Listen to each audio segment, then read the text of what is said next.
Hey everybody, Tom Dutta like Butter. It's great to be with you here today. You know what? What do you see if you've been with us for a while? You see some different things. Well, welcome to the new studio. We moved to a new location, a little bit of a different layout, more organized. I hope you enjoy it. But I'm very excited about our guest today. Before we get rolling, I want to tell you that we're live streaming. And that means we're live on LinkedIn, Facebook, YouTube, X, and one of my favorite feeds now, Rumble. And so if you have a chat feature, you can put a question, you can put a comment, we'll bring it onto the screen, we'll share it with the guest. Feel free. And this production will be produced and released as a premiere YouTube video later, as well as an international audio only podcast. And I want to share with you that because of you, all the work that you've done to come and watch the show and support us, we've been rated highly over the last year and a half. We're rated as the #2 CEO podcast by FeedSpot in the United States. We're rated in the top 10 Canadian leadership podcasts in Canada. And I just found out that we've been rated in the top 100 storytelling podcasts internationally. The show is so busy, it's booked out 12 weeks every week with guests, and there's a wait list.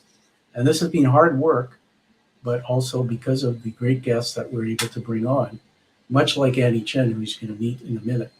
So everybody, I'm going to set this up now. If you've seen this, we call it the show hook. So stand by while I tell you a little something about our guest. 3, 2, 1.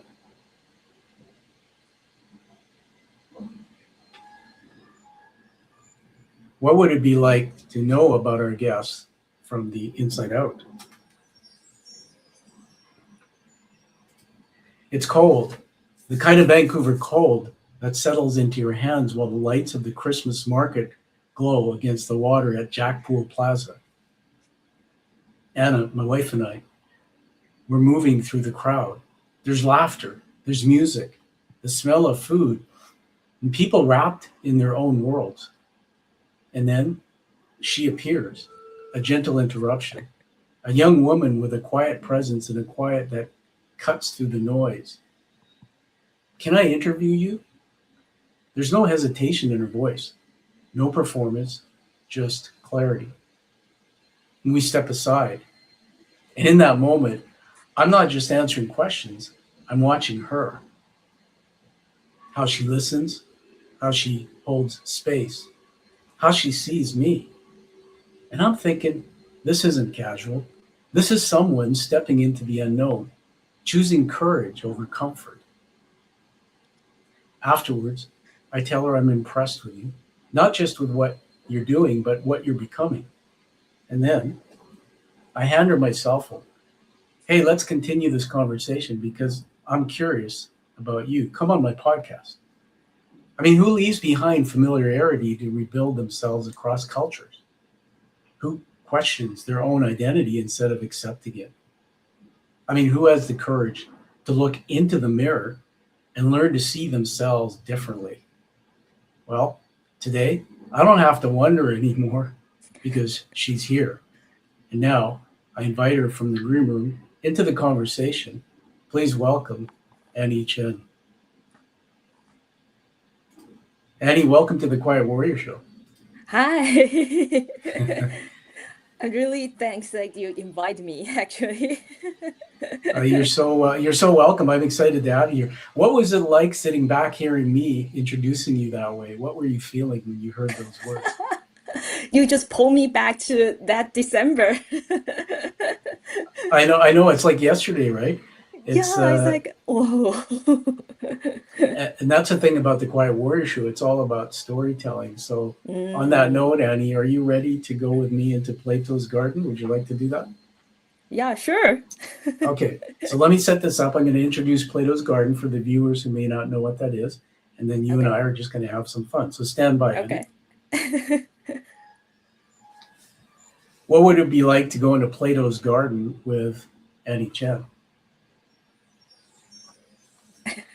Well, everybody, welcome to Plato's Garden. And as some of you may or may not know, Plato was an Athenian philosopher, and he created the first school of thought. And you would see Plato and Aristotle walking and talking to each other. And what they're really doing is they're critically thinking. In other words, they're saying something to each other. Then they're thinking about their thoughts, and they're having new thoughts. So today, what we're going to do, Annie, is we're Mm-hmm. going to take the audience through a conversation in three different areas. We're going to start and weave the story of your life.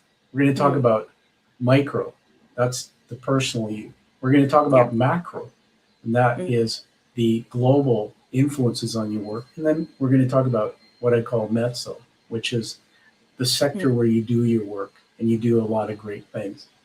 So Oh, on that okay. note, I'm gonna throw out a question and then we're gonna riff on it. We're just gonna tell some stories and have some fun. So I'm gonna start with the personal, the micro. Okay. So I researched you and you wrote me some things. And you said that your life presents questions more than challenges. So what is the question you are currently living inside of right now? Oh, for right now, because when I receive your like email, you said like, do I have some challenges or setbacks? Actually, I think about that. I think I maybe it's just my thinking, but I don't think I've never had some really big setbacks or challenges. I only have questions, and the question is all about me because I'm always wondering what kind of people am I, or because I was exposed to many cultures, so I'm thinking about is my culture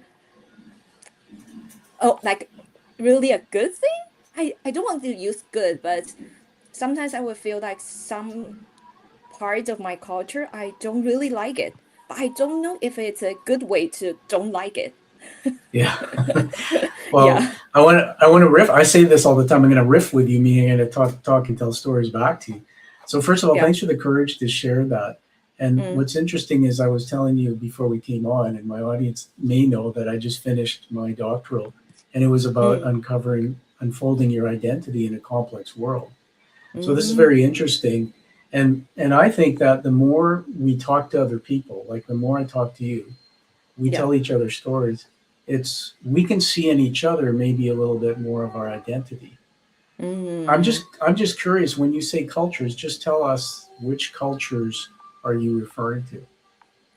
I'm a really typical Asian. I was born, raised, and educated in Taiwan. So most of my like mindset is like Asian mindset. What and give me a little. If I was in your brain, what would your a piece of your Asian mindset be? What would you? How would you think differently? Do you think? Oh, okay. First, I think in Asian culture, it's quite different than Western culture.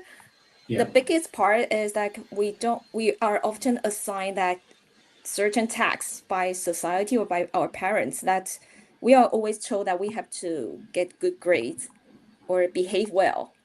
I don't yeah. know if you like the behave well because Asians will always use that and like become successful. I think that's the most Asian culture, not only Yeah. maybe in Korea, Japan, or Taiwan, my culture. I think all are similar. Well, it's very Yeah. interesting you said that. And so, everybody, we're here with Anny Chen. We're talking about identity now. And I just want Mm, to share something that came to mind that my brain's going mm, on this journey. My great grandparents are from India. mm-hmm, My parents were born in Fiji, and I mm-hmm. was born in England because my dad was in the British Army then. And then I came to Canada Oh. when I was small. Mm, But everything you said applies to my culture, and I do. mm, My background is from an executive world, but I do coaching and mentoring, and I've met a lot of young people in my own culture who, for mm, example, the parents will say, "You have to get straight A's. It's all about studies," mm. or "You have to be a doctor. You have to be an accountant. You have to be this." Wow. And Yeah. and and when I spend time coaching some of these youth who now are in their late 20s or early 30s, they have all this pressure, and the Mm, pressure they start to crack because mentally they feel, am I good enough? Unless I do this and this for my parents, am I good mm, enough? And I just want to finish by saying this, that you're good enough. And for a long time, I struggled with that myself. I thought, unless I did exactly what my culture wanted me to do, maybe I'm not a good person. So that takes me into the next question. We're going to stay in micro about you, the personal. mm, You once struggled with your own. appearance. We'll call it like your attractiveness to others. So, what shifted internally that allowed you to see yourself differently? I think it all starts from I started my job as a blogger and content creator. And at that time, I started writing because I need just casually, I just like writing and taking photos. But after that, many brands come and ask me to take selfies to be on the camera. And then I have to look at myself. Yeah, that's really tough for me because before being a content creator, I barely have my photos. I didn't take my any photos of me because I don't Wow, think I look good enough to be on the photos. that's Yeah. amazing. So I Mm, just want to tell you that a couple things. You look beautiful, by the way, and people will watch this show. They can form their own opinion. I believe a lot in my faith. My wife and I believe in God, and believe that as long as you believe that you're enough and you look good enough, you're enough. But just think about all the mm, people in the world who are missing an arm or have a scar on their face, or maybe their eyes are a little bit different. mm. I see a lot of people who have acne, and I saw a Yeah. fellow who actually, when I was moving my home, he came to help set up furniture, and his face had rosacea. It was all red, like he was burned in the sun, and it's conditioned. But you opened me up in one way, and that's why I'm so impressed with you. That what you said there is going to help so Mm-hmm. many people, because what I just thought about is, Annie, when I didn't do podcasting, I was always Mm. working in business. As soon as I Oh. did my first podcast, I'm on the mic and I'm looking at the screen at myself, and I started having all this anxiety. And Mm.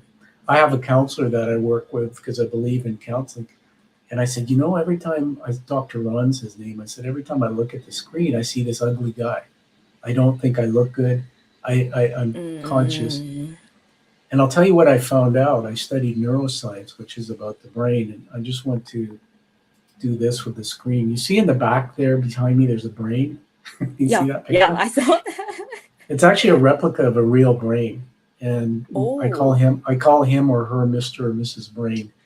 And so one of the things I want to challenge the audience to think about, what Annie's telling us, is when you're born a child, we're innocent. There's no thoughts in our brain. And Mm. all the things we see and hear are populated in our brains as information. So where does this thought Tom have about I'm ugly? Where does the thought Annie have come about I don't look good enough? The science shows that most of those thoughts are not ours. They're put in us by other people. Or Mm. maybe we're on Facebook and we see this person who's beautiful, and we compare ourselves to them and we think I'm not that beautiful.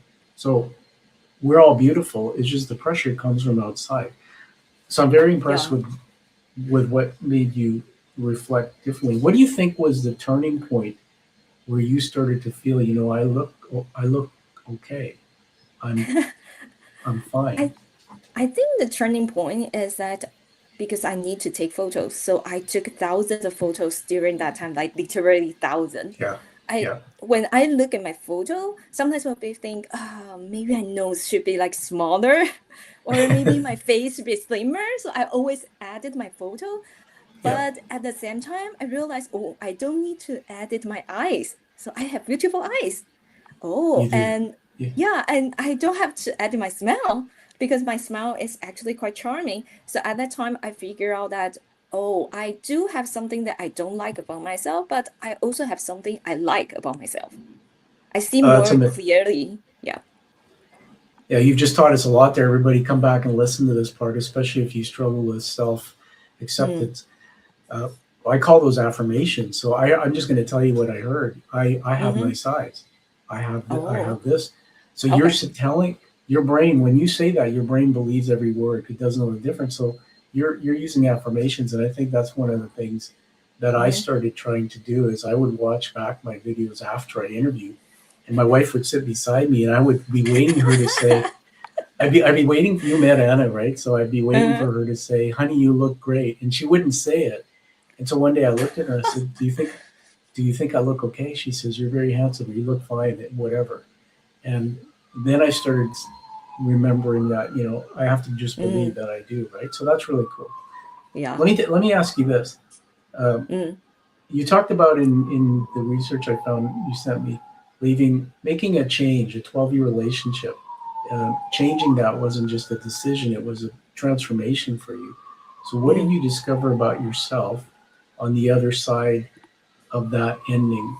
So, once you moved on, what did you discover about yourself? Oh, actually, it started at one day. I know, I remember that I was taking a nap on the sofa and I woke up and I feel I was stuck, but I Mhm. don't know why I'm stuck. So I start changing my routines, my environment, my goals. I try to do something different, but Yeah, nothing truly shifted. So eventually I realized that I think it's the relationship itself had become a limitation. I think not yeah, only for me, but also for him. So because that feeling is like I was in the mud. I cannot yeah, move. yeah. And I told him that, and he's comfortable with that. He said, "Oh, we can move like slowly forwards, like really slow." But I just feel uncomfortable. I just want to get out quickly. So I told him that I cannot do this because I want to move quickly. So Yeah. I chose to let go. And after letting go, everything like changed because I moved really quickly. So my world expanded.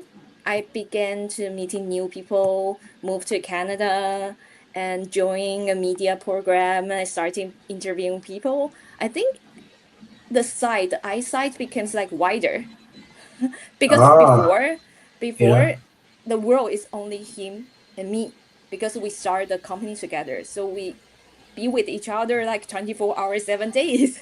So my world is only with him. But now Oh, my world has friends, like new friends, more new friends. that's amazing. That's amazing. Oh my goodness, there's so much. I'm reflecting. That's such a deep thought because I think everybody will know looking at you on screen. You're a young person, relatively young. I mean, you're not in your senior years. And I'm thinking out loud here because I have a daughter who's 28, and Mm, she went to university in New Brunswick, the other side of the country, and mm-hmm. graduated, and she got her degree, and she just moved back here last December. But Oh, she also got married a year ago. And oh, so I asked her, I was helping her with something at her house and or her apartment. And I said, so you've known, his name's Casey. You've known him for how many years? She said, 10 years. I went, wow, you've known him for 10 years and you just got married now. And mm, so what I really think is, I think you're teaching us something that as you, like I was like that, as you mature, mm, you realize what you want, what your needs and mm, wants are. When you're young, sometimes our adult brain doesn't kick in, mm. right? Yeah. I don't know if I told you this, but I'll tell you. I can tell you publicly because I'm not ashamed of it. I wrote about it in my book that I was married once before, and Oh, uh, mm-hmm. yeah, and I was married for about 7 years. I got married when I was very young, like 21, Mm, and it just didn't work out. We were still friends, but it didn't work out. I never had kids, mm. and then uh, after that, my wife came along, and now we're married 30 years. And so the difference Oh, is mm, what I learned from you is that sometimes making decisions to leave difficult relationships that aren't working takes a lot of courage. And you did that. And I hope that people will learn from that, your story, that anything's possible. And I kind of like how you told the story, right? Because you were friends. You were stuck. yeah. I have this picture of you in these big boots out in the mud and you can't move and you're But what actually, because you mentioned that you need courage to do that, but in my point of view, I don't think that's the scariest part because the scariest thing is losing myself and without even realizing it. So I don't think like choosing to let go is a really like needed a lot of courage because at that time I feel the most scariest part is I don't have myself. that's really insightful. Well, Mm, I can see that now. It's not about just the courage to let go of a relationship. mm, It's but you want to discover who you really are. I so yeah. honor that. My my studies I just finished, and by the way, Mm, congratulations! I want to publicly say to all your followers that are congratulating you because you graduated Yeah. from. Yes. Yay, yay. Technically, I have 2 more days, but yes. International trade, right? Yeah, international trade. So awesome. So there you go, right? And it goes with what you said about your story. You're expanding yourself, right? Mm, And so sometimes, I mean, this goes across cultures from what I've learned. There's so many people who are stuck, a lot of women, unfortunately, who can't pursue mm, their dreams of their career or their mm, education. My wife's a career banker, and I've always supported, I've said, honey, no matter what, if I have to stay home and do a little bit more of things to help you out, whatever it is, go for it, right? Let's get mm, into to Mezzo now, which is sort of I call this the content culture entrepreneur. This is the mm, sector where you do your work. So the public work you do, this is sort of what you do in that sector. mm, Okay, so uh, so in my opinion, you sit at an intersection of storytelling and strategy. Where do you mm. see most creators, content creators, getting it wrong today, if anything? Because I also have a lot of content creators friends. I think they are really focused on the number because they Hmm. want to have like good impressions. They want to have many comments, many likes. So sometimes they just find something they think it will be like a really a trend or a topic, Yeah, but I don't know if they really want to do that because many of my friends just told me, "Oh, I write this or I take videos of this because it's a trend." But if I ask, "Oh, so what do you actually want to do or what do you actually want to video?" They didn't have the answer because they just think, "Oh, just follow the trend, I will grow my fans." I think yeah. that's not a really perfect thing. What's Yeah. your what do you do rather than just trends? What's your kind of strategy in your content creation? Actually, at first I'm just like them because I don't know how to be a content creator. So I just follow the Uh, trend. That will be yeah, easier because you don't have to think. yeah, Yeah. But now I'm thinking I cannot be like this because I cannot always taking food or always taking travel until maybe 50. I don't know. I cannot do this in my whole life. And I will be the same with others. So I want to talk more about my life, my career, or my choice. I think that's my asset and why it makes me different with others. So I want to do that kind of things. Although maybe I will lose some fans because some fans they follow me because they want to see food. Yeah, but I know that if I make a transition, there will be some like good parts, some bad parts. Yeah, but yeah. I will still also do that. Yeah. Well, that's a wonderful thought, and I like your new strategy. I want to talk about that for a minute from my point of view, and then Mm-hmm. surprise you because I want to show a little bit of your work live on the screen. It's a video that you'll know what I'm talking about. So for the Yeah. audience, we're going to put that on in a minute. But this thing about here's what I think because I have my Instagram channel where I like to cook food and put it on plates and tell stories with it. Mm, So people will go there. People will come to my podcast for storytelling. Uh, there's a uh, there's a man out there. He's long dead now, but Joseph Campbell. Have you heard of Joseph Campbell? no. So if you research him, Joseph Campbell studied mythology and religion, Uh-huh. and he wrote a book called The Hero of a Thousand Faces, and he's Uh, very well known in North America and around the world for what mm, he discovered. And what he discovered, Annie, is that all human beings. He studied tribes going back thousands of years. All mm-hmm, human beings are connected by a single thread in their stories. So if mm, you and I are talking like this, there's a guarantee at some point that there's going to be a thread in your story that connects to my story. mm, For example, you talked about leaving a difficult relationship that you're stuck. It brought mm-hmm, out in me that thread that I was in a relationship for 7 years. It was deeper and I was uh, stuck. So here's why I want to honor you. I think content creation isn't about trends. If people want trends, content creators will die on the vine because trends are here mm, today, gone tomorrow. But what humans actually want is they want to discover their own identity by talking to another person. And you give me permission when you tell your stories to see me and you. That's what I've learned through some of Joseph Campbell's work. And all those content creators who just want to go put up food videos or whatever, Yeah. they're not. That doesn't help the world in the same way. And you only get a percentage of the people. So I really think that you're onto something great there. Let's show this video, okay? Can you show it? Okay. Okay, I'm gonna add it to the stage. Hope I don't screw this up because I did before. Okay, now I'm gonna play it for about a minute, and then I'm gonna ask you to tell us what's going on there. So let me go to the other tab, and then once it starts going, just give me a thumbs up if the sound's okay. Okay, so I'm gonna play it starting right now. You and your families. Happy Christmas. Merry Christmas. Happy Christmas. Happy Christmas. Merry Christmas. Happy Christmas. Merry Christmas to the camera.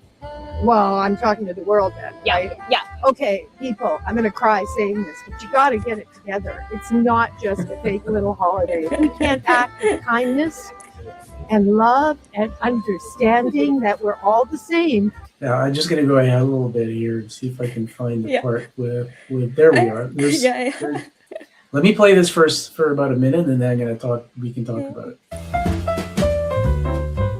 How do you celebrate Christmas? Like coming to Christmas market?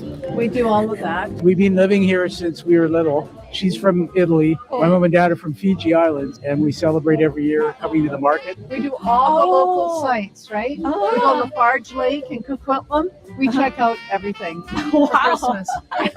Do you have any special reunion or like dinner? For sure, we get all our family together.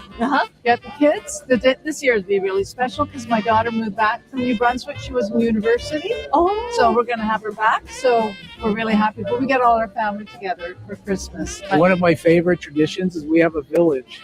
Village? A little miniature village. Every year we put a new piece to it, and now the village takes up most of our home. It's so big. And it's the North Pole, all the little houses. Wow, so And cool. we started doing it every year when my daughter was born, and then each year we added a piece to it. Oh, It's worth a lot of money, but it's a lot of fun. Oh, I do Polish Christmas. Okay, I'm gonna pause that. Yeah. Okay, let me close that. Let me stop sharing that. We'll come back. We'll edit all this to make it tidy. So tell everybody what was going on there. Where was it? Because most people wouldn't know what that is. Actually, it's a project from my client, and my client is a Taiwanese media. And every month we choose the topic that we want to do. And December, I want to choose Christmas because in Asia, Christmas is more like a commercial festival. So I really want to know how people see Christmas from other cultures. So that's why I'm asking you on the street. I mean, that was amazing. So for those who are just joining us later in the live stream here, you would have seen me do an introduction, a bit of a story about Annie. And it's true, that was Jack Poole Plaza here, where most of locals in Vancouver know. That holds a lot of meaning because that's where the Winter Olympics, the big cauldron, they lit the torch. It's right in that plaza on the waterfront. So everybody, my wife and I are wandering through the market, and it's cold and it's a beautiful night. And all of a sudden, this beautiful young lady, Annie, walks and says, "Hey, how are you? Can I interview you?" And it's like, and that we talked for probably maybe 7-8 minutes with you, and then you produced it into this really cool video. So I'm going to, at the end of the show, ask you to tell everybody where to find your work. But I'd encourage everybody to watch the full video because it's got such wonderful things. One of the things I noticed when we were doing the video, you had a lady with you who was doing the camera. Yeah. You had some questions, but you sounded quite natural and unscripted. So how did you get so natural? I'm telling you that his feedback was good. How did you get natural? Did it start that way or did it take time? It takes time, actually. Because at first I feel really awkward to just come up to someone and say, "Oh, can I interview you?" It's a really awkward thing. And I have to admit, I'm an introvert person. But I try to be extrovert at that time. So it's hard for me. Well, we're going to give you, hold on a second, I reach my button. We're going to give you a virtual round of applause for telling everybody you're introverted. You know, it's interesting. I mean, it's interesting because there's a lot of science on the word introvert, and Mm. the interesting thing is I'm introverted. I don't say that Oh. publicly, but people will say, "Wow, you were a CEO in business. You do public speaking like I did my TED Talk and things." And when I'm doing all that, it's so hard work. I get exhausted mentally because it's like a performative side. It's like a mask I wear. But if you and I were together in my home, I like to sit and watch movies, have a glass of wine. I like to be by myself. And there's Yeah.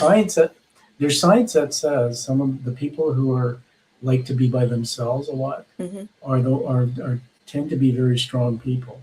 And I really believe that because I want to just tell you this, that what are we doing when we go away to our cave and we want to be by ourselves? What do you think we're doing? Well, for me, we're recharging our batteries. So we're being by ourselves to recharge. But when we go out and we perform, like when we go on a camera, it fulfills us. So the last thing I want to say about that to you, and then I ask you to tell me what you think about what I said. I was asking myself this question in my doctorate, like, why do I do all this work? My professor said it's a dance you do. You go in your studio with Annie and you talk back and forth. It's this dance. And I said to her, I said, what I discovered through my doctorate is that there's a fundamental interdependence between people. We need each other. I need you. I can't live and be mentally strong and grow if I don't have other people to engage with.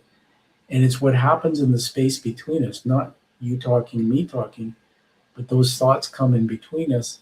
And then we get to think about it and we create new thoughts. That's why I do this. It's to let people tell their stories, to create the future of the world.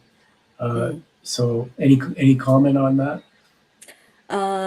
Actually, I think it's in a different way because I like to interact with people because while interacting with others, I will have more different understanding of myself.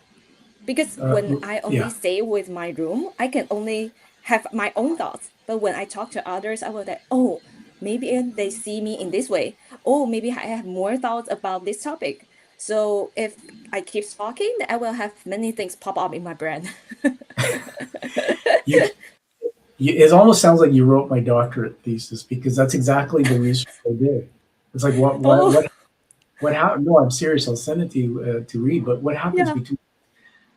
See, it's interesting because I didn't tell you this, but I tell you it for a reason. My first marriage was to a young Chinese girl. She was Chinese. Parents were from mainland China, and I was a bank teller, and she was a bank teller. So we would stand beside each other as tellers. We were quite young. I started seeing her. Expo. It was the World Expo in Vancouver, and we got married. And through the time I was married to her, I learned all about the Chinese culture. Traditions. And what was interesting is the more she told me stories about her culture, the more I went, now I understand my parents a little bit better because there were so many things that she would tell me in her culture that were similar to my parents. And I never understood my parents. My dad left when I was home when I was 12. He was not the best man. He died late in 2018, but I love him dearly. But he was a lot of drinking. And but I couldn't understand why there was such command and control in my house. And then I realized it comes from, and my ex-wife's parents were the same, comes from this cultural identity. And then I used to say to myself, why was my dad so controlling? And then I realized two things. One, his dad was controlling of him, but two, my dad was a military commanding officer. So it's like, do as I say, not as I do. No, I can totally relate to that but in my home, my mom is the one who controls. Yeah, but not in that way. But because she's not in the military, but she's a teacher. Yeah. So I think what Andy's teaching us here is that to have as many conversations as you can with other people for various reasons, but for learning more about yourself. You're so smart. I really love that. And by the way, there's a fellow named Dr. Paul Zak, and I just interviewed him, and he's with Claremont University in the United States, and he's a professor of neuroscience. And his whole work, Annie, is about happiness. And he wrote his latest book is about happiness, and I have a couple of short clips I put out. And one of the things he said, in order for us to be happy, we need to talk to other people, and that's it.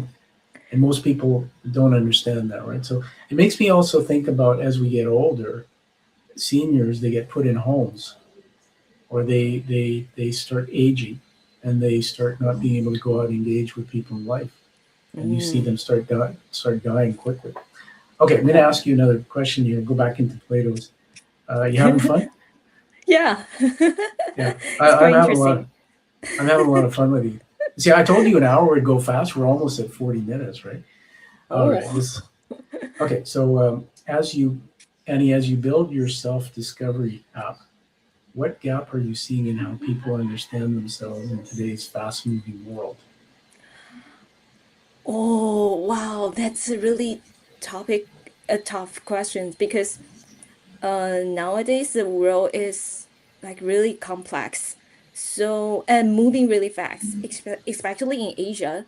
So we never slow down to look at ourselves.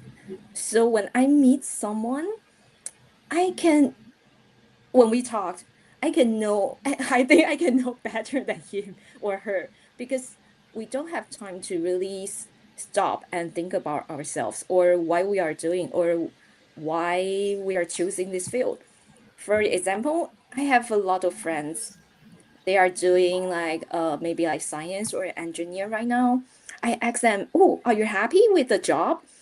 They often they often have the feedback say, "Oh, I don't know. I just work and get money." So that makes me really confused, because if you don't like, why don't you go into that company and complain to me?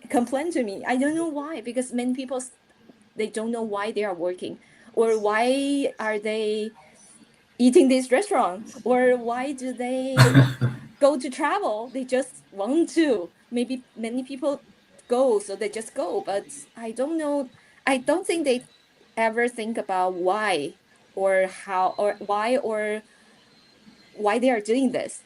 They never think of Yeah, that. yeah, it's very wow.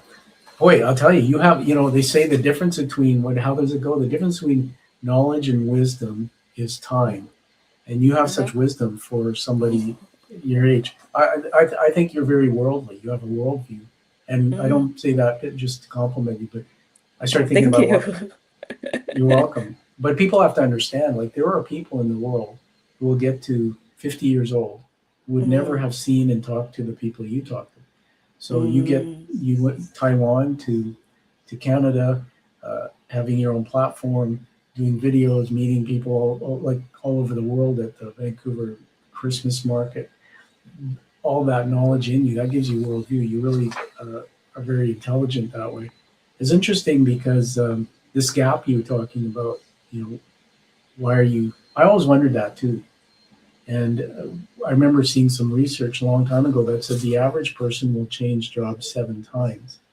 mm, And you may have to fact check this, but I think for the millennials and the next gen, they say it's even more than that.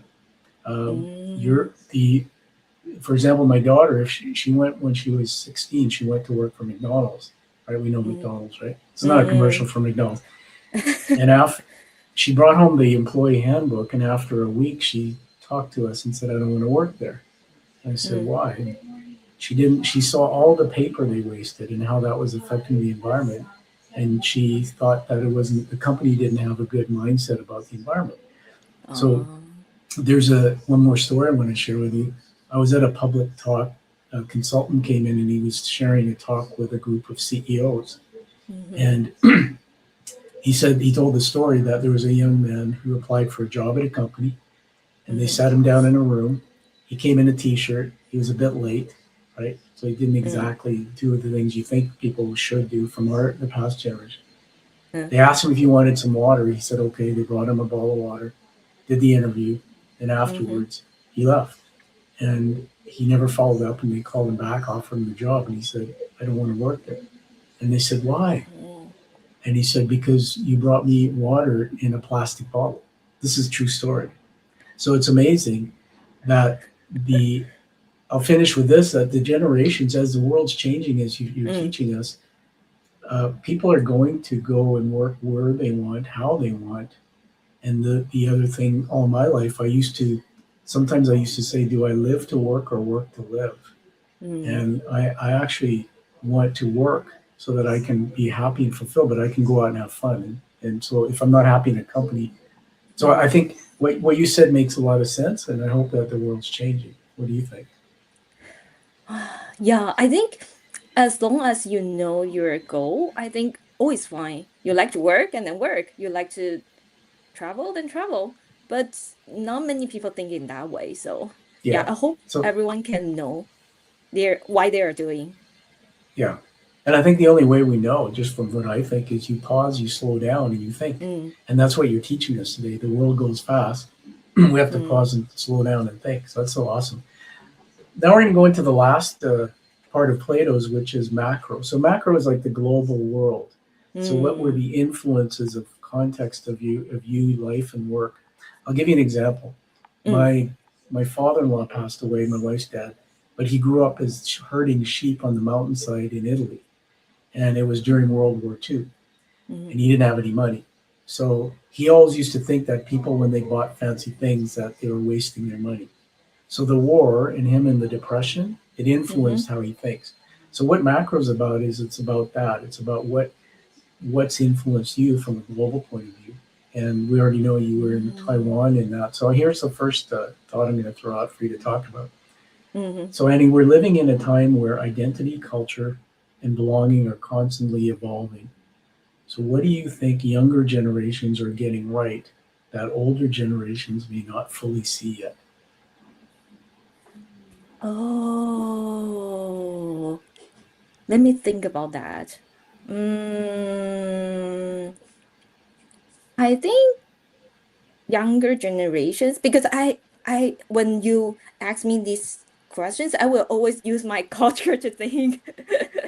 Because younger generations has more opportunities to see the world, but older generations, they don't really have that kind of tools.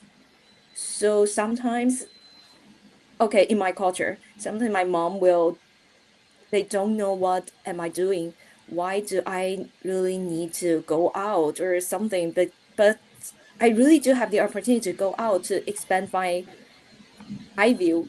So I think younger generations have that opportunity. So we always need to embrace that, and we need to grab that opportunity, because when you not only travel, but when you study or when you go to other countries, I went to Germany before and I came to Canada.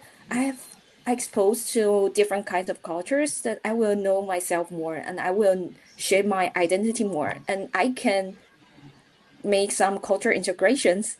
I can know what parts I like, what part I don't like, and just leave them behind and choose what I want to carry forward. Yeah.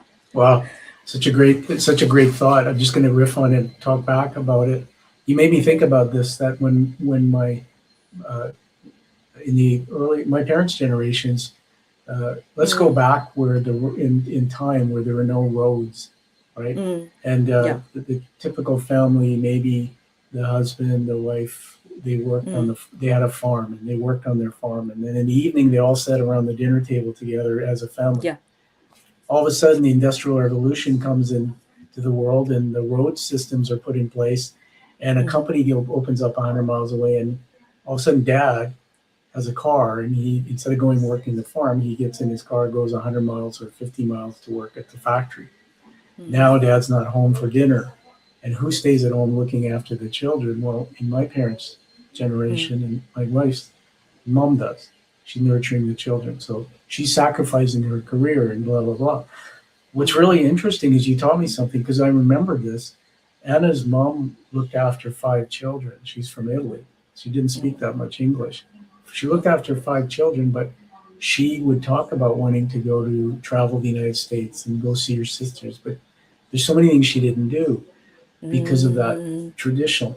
And so I think you're absolutely right about that. And one thing I see about my own daughter is she's traveled more places in the world than I've done in my lifetime because she's intentional about it. She's doing what you said your generations get right. And it breaks my heart, Annie, because a lot of the people who grew up in my parents' generation were taught go to school, get a good job, work hard, raise your family, and then when they finish working, they have heart attack, they have a stroke, they don't, and they can't travel the world, right? So I love your philosophy on that. Let me ask you this: how do we bridge cultural differences without losing the essence of where we come from? Sometimes I might say that's preserving our own cultural heritage. Yeah. I have to say, because when I went to Germany, I was only like 20 or something. So I have a really culture shock. I have a really big culture shock.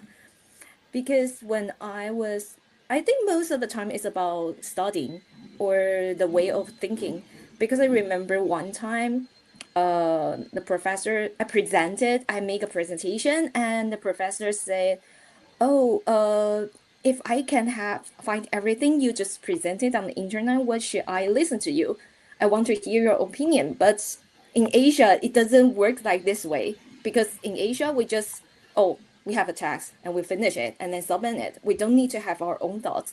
But in Germany, in Western culture, you need to have your own opinions. So that's the first culture shock for me. It's a big one.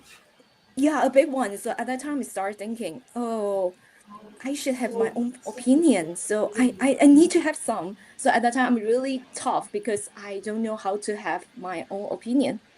But as I stay in Germany more, I figure out that, oh, everyone has their own opinion. So I started to ask me, oh, what do I think about this thing? What do I think about this project? What do I think about this presentation? So I started thinking, and then now I have my own opinion. It's kind of sad things because Asians don't really have our own opinions. So I really hope that everyone can have their own thoughts, but maybe it's not works in that way in Asia. I see. Yeah.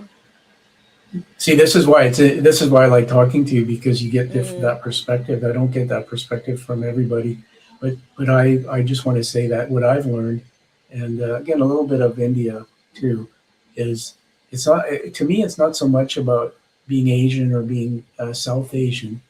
It's about what I call church and state. In communist countries where there's no democracy, the communism, the government basically wants to look after everything, and they tell you this is what you do, but that's a way of controlling the population. Yeah. And so, and then sometimes there's penalties, like if you put up a YouTube video, you get killed, or they take it down and you get put on the list, right? You go to democratic countries where it's very different, where the government says, no, you come here, you build your business like Annie, you doing, and we want you to thrive, but we want you to go out and we want you to have an opinion, take your ideas and make them flourish. There's enough research that shows that communism doesn't work. In countries that have always tried to be communist, most of them have failed. So I want to share the last thing with you about how do I what I do to keep my cultural heritage, because I'm a Canadian, and I was born in England, so I have something there. My father was a Hindu, and so he had his own traditions. But my dad did something that I quite admired. He brought us to this country, and he said, "I want you to live the way of the people." So when we came, I wrote an article on this. I said, let me see if I can remember to tell you it right. Stepping up without selling out is fitting in. So stepping up without selling out is fitting in. And what I meant by that is, for example, my father was a Hindu, so on the weekends he would go to the temple and do his religious stuff. But during the weekday, he stepped up into society. So he went and worked with all the people, the white people, the Caucasian people, the Indian people. He went into society and he stepped up and adopted the culture. So behave the way the culture seems to be learn the English language. And there's so many people that drive me crazy who come from other countries who complain, and I talk to them, say, "Oh, I don't know how to speak English." Well, it's like, go to school, learn how to speak English. So stepping up into the culture, but then you can still preserve the traditions in the privacy of your home. Like if your beliefs are like my father's beliefs were about certain things, when you're in your privacy of your home, you can still teach your children, your family that, but you have to teach them when you go out into the world. First of all, I say this and I'll get in trouble. Wash your clothes so when you're in an elevator, people can't smell what you had for dinner the last night. And this is the culture here, but I go out into public. I'm not kidding. I'll go out and I'll stand beside people from certain cultures and probably my own, and they smell like curry and they smell like offal and sweat. And I'm going like, okay, step up, wash your clothes. When you're cooking, open the windows and be aware that if you go sit in a room in North America in a business and you smell like dinner last night, people aren't going to like it because it's not accepted. So we were raised that way, and I went out and I raised my daughter that way. And I rose up to be a CEO, and I was accepted. But here's the sad part: if I want to stay in where I was born, then I shouldn't come here. That's what I mean by step. So I didn't sell out my culture. I still talk about my heritage, India. I still love my people, but I came here because what was back in my home country wasn't there to let me flourish. That's what my parents brought us. What do you think? Oh, actually, when I came here or went to the Germany, I found that there is a really good personality that Taiwanese have. That we are really, really polite, and we have good manners. Maybe in some ways they're like too polite, but I think it's a really good way because we can always make people feel comfortable with us. So we talk really considerate, we talk warming tone. So everyone is really comfortable sitting with Taiwanese. So I really like that part of Taiwan. So I don't really want to change it. And maybe I love it. maybe sometimes people will complain about like we don't really speak directly, but I think sometimes it's a manner for us. Yeah. Yeah, so I really want to preserve that part. I think every culture has its own It does. good parts. Yeah. So this you're so connected to this storytelling. Yeah. You just said what I tried to. You said it better than me, but you described it in the story. So your quiet presence, your politeness from your culture, you preserve that, and what it does is it opens up other people to want to talk to you. And that's what my wife and I felt at the market when you came to interview us. You weren't blah, blah, blah, blah, blah. You asked us, and then you were quiet and polite. I want to say this, that I grew up in the UK, in Great Britain, for 2 years. And my mom very much brought traditions from that part of the world. And Canada has a large Japanese and Asian influence. Yeah. So when I'm in business, for example, when I was a CEO, I used to have my American friends because I was a Canadian CEO, but a part of an American company. And they used to bug us all the time and say, you Canadians, you say sorry too much. You're all so polite. And you know what I used to say? I used to smile, and I used to say, we say sorry because it's the right thing to do. We say sorry not to apologize for everything, but because it's the right thing to do. And what I learned in my doctorate was that the quietness is a strength. So in this relationship between you and I, when I'm quiet, or when you're quiet and I'm listening deeply to you, that's a strength. And so you may know this, but Canada has some of the best armed forces, like special forces, military, that get asked to go around the world, and we never hear about it. But I have a friend who was a sniper. You know, snipers, they shoot people. It's not a very nice job, but he was a young guy in the military. But he told me, he said, Tom, the Canadian forces are known for their strength, but their peace. So we call it peace by strength. So Canada is not an aggressive country, but we have our forces. And when other countries want to take out somebody or execute somebody or take control of something, what's bad, they call in the special forces from places like Canada. And what our special forces and our government hears from other countries is Canada is a strong country because it's quiet. It's quiet, but don't mistake quiet for being weak, because Canada is extremely. If you look at some of the world wars we went and helped win, Canada is an incredibly strong country, and that's what I see in you. Is that don't mistake Annie for being weak. Annie's got strength. You're one of the strongest people I've met on my show because you have that quietness about you. But when you speak big. You have a lot of great things to say. All right, we're almost there, and then I have a word for you. But we want to ask you one more question, and this segment is called the Warrior's Torch. So we asked the last guest to leave a question for you, and so this is the question the last guest left for you. And by the way, I emailed the last guest and I said, you can watch Annie on the show and hear the question and see what she says. Okay, so I'm going to read it to you. What's one truth about success people realize too late, and how has it shaped your life? You mean the one success that I have done? Let me just read. This is her question, so you can read it again. Okay. What's one truth, a truth about success people realize too late, and how has it shaped your life? So it may not necessarily be a success, but it's a truth about what success is and how has it shaped your life. Oh, okay. I think that one truth that people didn't realize and I realize right now is that success itself has not only one definition, that has many definitions of success. So we don't need to be sad that we don't fit in with the definition of success that people have, because success have many definitions. Then you can have your own definitions of success. So I'm really happy that I know that right now. So I think I'm success. I'm a really successful person right now in my point of view. Yeah. Yeah. Would you give me applause there? Hold on. So that question was asked by Nancy Ho, and Nancy Ho's in Thailand, and she's a very successful business lady. She was a model initially, and she's got a big following and a coach of others. I think it's true, right? Like I have a friend who lives in a wheelchair. He has a spinal cord injury, and so one person's success about being a world Olympian runner, the champion. His success is getting up every day and being able to still live despite the fact that he can't use his legs. So he's successful just breathing every day.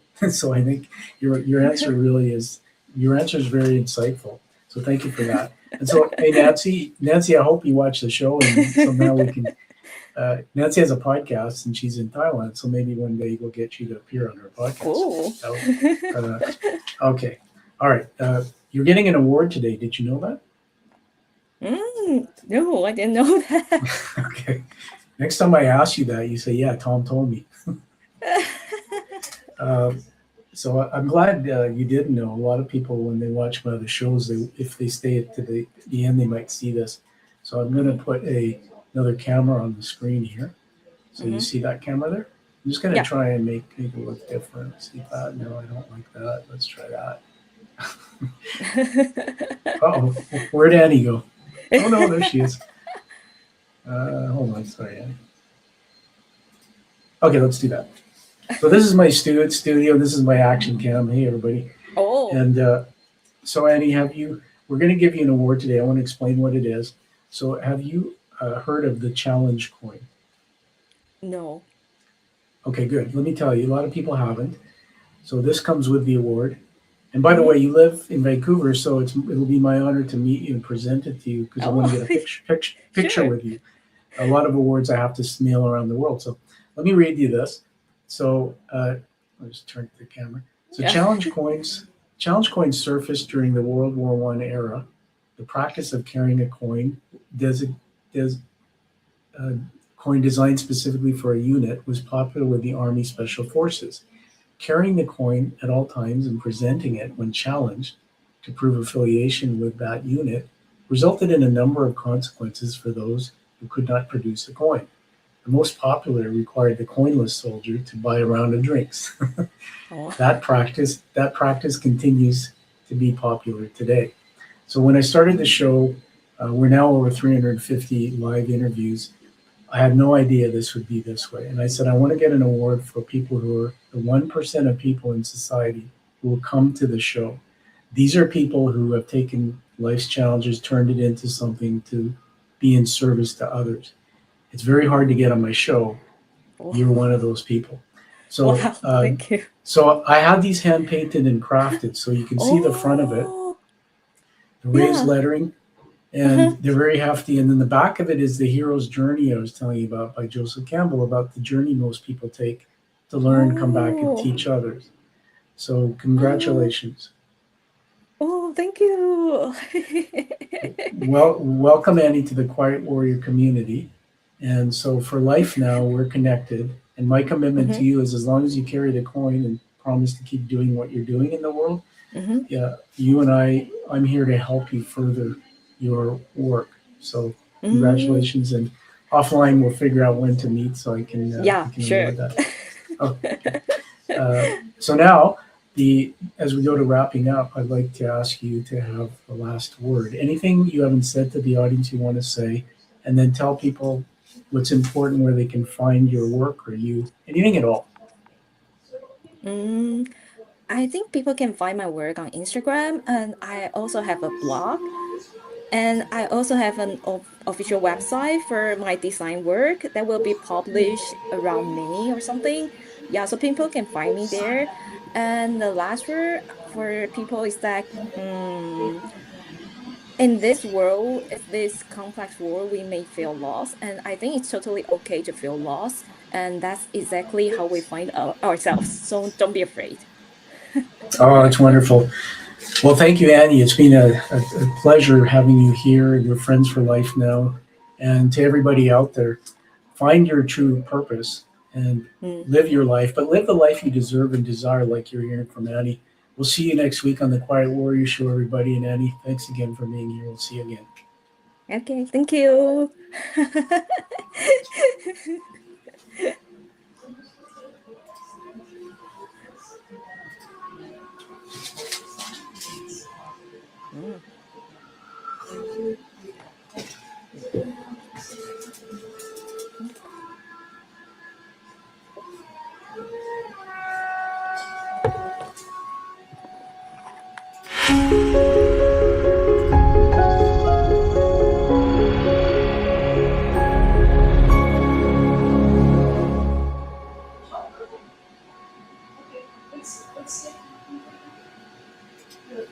Okay, stand by. I'm going to take us online. We're still online. Mhm. Give me